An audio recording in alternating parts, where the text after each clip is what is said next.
Então vamos lá. Quando falamos de Áustria, Suécia, França, e essas décadas de 20 surgiram defensores dos exercícios naturais, realizados no ar livre, que criaram a ginástica natural, fundamentaram cientificamente a educação física, integrando filosoficamente no painel pedagógico. A aplicação da doutrina natural, ela nos coloca natural austríaca, né? Que ela é interrompida com a subida de Hitler ao poder, ok? E nós sabemos que o próprio Hitler também teve um investimento muito, ou seja, não muito eficaz, mas ele é lógico que ele pode ter sido um grande carrasco, mas ele viu que a ginástica austríaca, como alguns repercussores falam de outras linhagens e espécies que não fazem exercício e não fazem movimento, é difícil ver um ser humano que não movimente.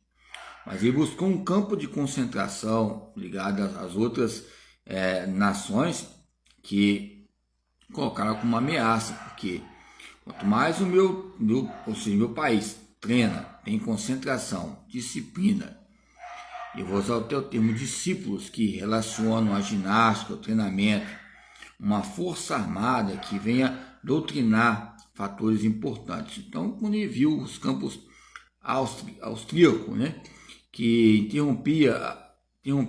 interrompido com a subida de Hitler ao poder, nós podemos colocar nesses meios de intermediários também, que está ligado à ginástica, o treinamento, as armas, as munições, as estratégias, as técnicas, que vai também havendo particularidade ligada ao paladar e a maneira de vencer essas guerras. Óperas. É lógico que o próprio movimento, como é que eu vou ficar sem movimentar se eu vou ter uma guerra com outro país, outra potência? Então há esses cunhos patrióticos sociais, né? Essas preparações militares de acordo com a ideologia e concepção de cada nação. Então esta dominância, nem que seja afetiva, cognitiva, motora, até 1945, a Suécia, na mesma época, reage contra a rigidez e a artificialidade da ginástica sueca na França, no começo do século XIX. Alguns falam, né, em questão até de Israel, mas tem uns estilos aí de luta, de artes marciais, que Israel treinava também o seu país, ok? Em campos épicos. Então nós podemos ver que de 1955 a 1948, a Unesco, os campos que aconteceram entre campos de descobertas, fatores primordiais, porque eu tenho que, não nasço sabendo que eu vou usar uma arma, eu tenho que saber manusear ela para haver essa aplicabilidade. A ação, desde novo, essa ação ópera. Na maioria das vezes nós pensamos que a escola é só aqui no Brasil, a escola é só aqui na minha sala de aula. Tempos atrás os alunos pensavam que era só eles que estudavam. O país todo, ou seja, o mundo todo está estudando. Tem alguns que não estudam, não teve oportunidade. Mas hoje, o dia a dia, há estudos. Não importa qual a maneira de estudar, mas está estudando, está pensando. Eu penso, e daqui a pouco eu retorno para pensar, já estou não pensando mais, já estou pensando outra coisa, tendo a concepção de outras coisas que acontecem ligado à ginástica e às suas famílias, como Suécia, França, século XIX, outros métodos naturais, observações que colocam o aspecto primitivo e esse artificialismo. Né? O artificialismo coloca as tradições de voz, de comando, tão em moda nas aulas de educação física. A terceira tendência é médica, né? Ou seja, coloca fatores que relacionam os campos artificiais.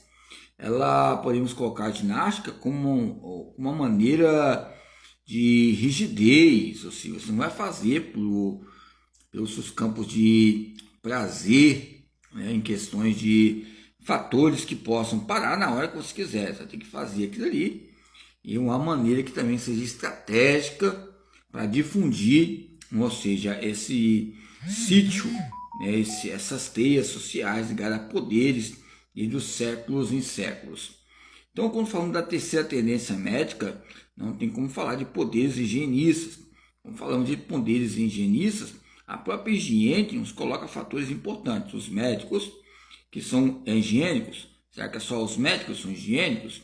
Os campos higienistas, a época médica, a maioria das vezes vocês podem ver, tempo agora eu fiquei preocupado, os campos axiológicos, juízo e valor, em épocas e tempos atrás que eu atuava, teve uma época, eu acho que um jogador de futebol, e eu até olhei para minha unha assim e falei, machuquei, isso é minha unha, cortei, e houve o que? Uma fatalidade ali na região do campo radial, ali na articulação do pulso, a região do cotovelo, e naquela região ali onde está o pulso, onde é a região radial, onde tem a pulsação da frequência cardíaca, o batimento cardíaco.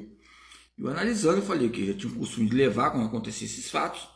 É lógico que o rapaz é velho, até mais velho que eu, não sei, mas nos traz maneiras supérfluas de que? De o costume que nós tínhamos de levar, é lógico, respaldado, ou seja, em campos de ficha de anamnese, ou supervisão, ou tinha alguém para levar, para você não sair da aula, né? Porque a aula continua, a vida continua, o ser é constante, o ser é biodinâmico, é hemodinâmico, ok? É fluxo dinâmico ligado à fisiologia. A fisiologia fica, os carros ficam, ou seja, a vida fica. Qual a maneira que devemos ter essa vida diária entre essas concepções milenares? Aonde é uma concepção, há uma conferência. Aonde é uma concepção, há uma conferência interna no nosso corpo. O que é conferência? É várias pessoas que fazem parte da nossa história, que fez parte das nossas grades curriculares. Estas e estes que fizeram parte de nós, faz um campo de interrogação e prerrogativas ligadas à própria maneira de resultar o processo entre esses rótulos científicos e esses muros que nos prejudica e coloca estreitas situações para colocarmos artigos, publicidades e relacionamentos. Ok? Então, aonde coloco esse rótulo científico? Na história. Aonde é um rótulo, também é o que? Há um índice de história. Aonde é um rótulo, também há um índice também de rótulo ligado a rótulo patelar, cruzado anterior e posterior, as rotulagens. Então, rótulos fala que é rotações ligado ao ombro e à articulação da escápula. Aonde há uma rotação, lembramos também dos campos intervertebrais, dos campos dos discos intervertebrais e os campos sinoviais líquidos. Aonde há um tempo líquido, há um tempo solidificado. Aonde há um tempo líquido, há tentativas. Aonde há tentativas, vai ter um rio ou um mar, que nem que seja uma espécie de um peixe salgado, um peixe doce, um peixe num lugar que muitas vezes não é sutil, e muitas vezes não é sutil para as áreas, mas pode chegar nesses departamentos importantes. Ok? Então, as tentativas ligadas às criações de modelos, que está nos nossos tipos de conferências. O brasileiro, ele é um conferencista, ele é um palestrante e não sabe, pela sua linguagem que ele fala diariamente, na feira, shopping, qualquer tipo de instituição, ou os shows que tem, ou seja, essas questões que ocorrem, você vai vendo esses campos sistêmicos vigentes, porque a palavra tem o seu poder ligado ao princípio. Se eu vou saber sobre o princípio de força, se eu vou saber se é princípio de força, eu vou ter que entender o que é força. Eu vou ler sobre força, vai ter uma alfabetização, vai ter essa contribuição, eu vou entender o que é sueca, Suécia, não cueca, sueca, ou seja, eu lembro de cueca. Cueca é o quê? Cueca é contemporânea, cueca está pensando só um macho, calcinha feminino, então são impulsos que ligam à tendência de moda, o povo, o aparecimento da ginástica para todos. Aí é onde eu quero chegar. A ginástica para todos também, quem patrocinou foi a Unesco até o dia de hoje. Em 1912 também, nós podemos depois vocês pesquisarem, o Espírito Santo ali no Palácio Anchieta, no museu, fala de 1912, 1913, 1920, alguns pontos importantes que aconteceram no Espírito Santo. Lógico, tem ali alguns outros governadores, ok? Então eu deixo essas características fisiologistas